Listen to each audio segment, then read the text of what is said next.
This is a story called The Little Monsters, Chapter 36. The kids get lost in the forest. The kids are at school and Mrs. Applejack has told them that there's going to be a school trip to the Yorkshire Dales, and she gives them a letter to take home to their parents. All the gang's parents signed the letters giving permission for them to go. Leading up to the trip, all the kids were told to look up the history of where they were going. The gang worked hard on this, but they also worked hard on the pranks they wanted to play on people.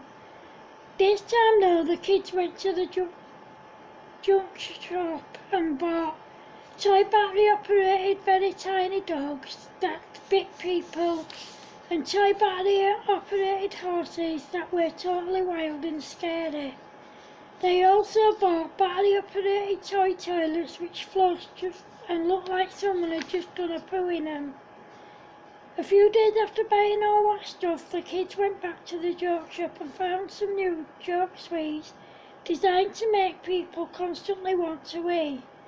They also bought some toy meerkats that bit people hard. After a few days, the kids have enough joke stuff to last them the whole week they were going to be away. On the first day, the kids get on the coach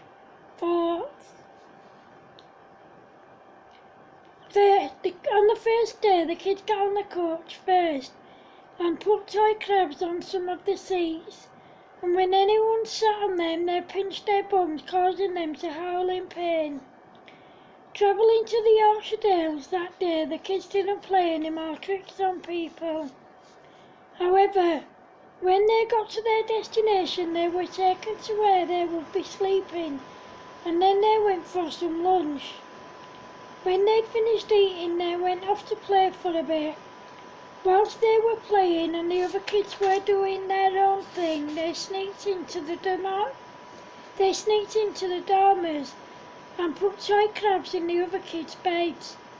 That night, when everyone got into bed, the crabs pinched them, causing them to jump out of bed howling in pain, much to the gang's amusement. The next day, all the kids were given tasks to complete. However, everyone was given very strict instructions not to go right into the forest because it was very big and dangerous. That day, the gang heard a distressing noise and they went to investigate. When they found where the noise was coming from, it was two little kids. They'd just moved to a new house in the countryside and got a new puppy. They were playing with it in their garden, but it got out and ran into the forest. They chased after it, but they ran too far into the forest and they couldn't find their way out. They were only about 3 and 5 years old. The gang knew that they couldn't just leave them alone because anything could happen to them. They decided to take them back to their hostel with them. When they turned to go back the way they thought they'd come, but after a while, they soon realised that they were lost too. They were panicking and quite scared, but they tried not to show it because they didn't want to scare the little ones. They kept walking, but the more they walked, the more tired, hungry and scared they got. The little ones were crying and they had to keep reassuring them that they were going to be okay. The little ones were very tired and the gang had to take it in turns to carry them. Then they saw what they thought was a house, but it was just an old shack. They went in and decided to stay there for the night. The next day they set off walking again. They walked and walked, but they still couldn't find their way back to the hostel that they were staying in. Then it started to rain very heavily, but they couldn't find any shelter. Then they saw another old shack and they went in there for a bit. When the rain stopped, they set off walking again.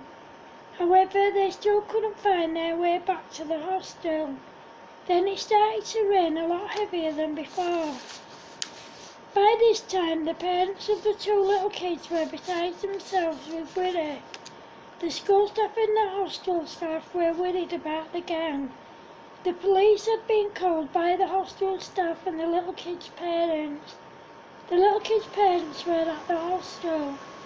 The police had organised a search party and some of the school and the hostel staff out town. The gang's parents had been alerting and were kept informed with what was happening.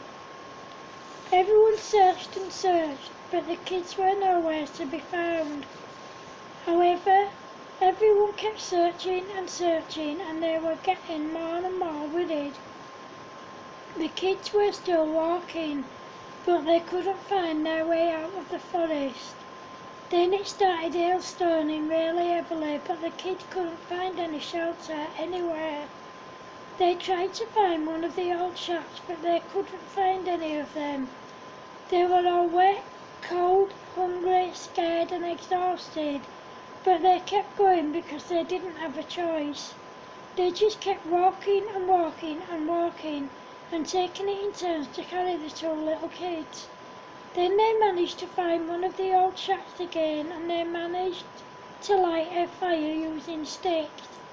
They stayed there overnight, and the next day they set off walking again. Yet again they walked and walked, but they still couldn't find their way out of the forest. They were adamant that they were going to find their way back to the hostel, but the more they tried, the more lost they became.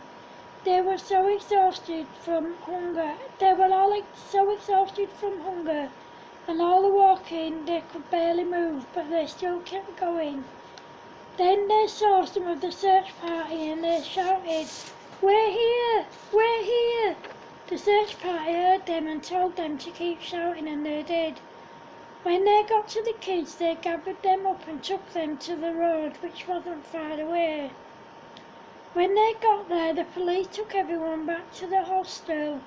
The kids were all wrapped in blankets and given a hot meal and a hot drink. The two little ones and their parents stayed at the hostel overnight as it was quite late. The little kids' parents and the school and hostel staff couldn't believe how well the gang had looked after the little kids despite how scared they were. The next day they all went home and the kids were back to their normal selves in no time. The end. Thanks for watching, guys. Love you. Bye.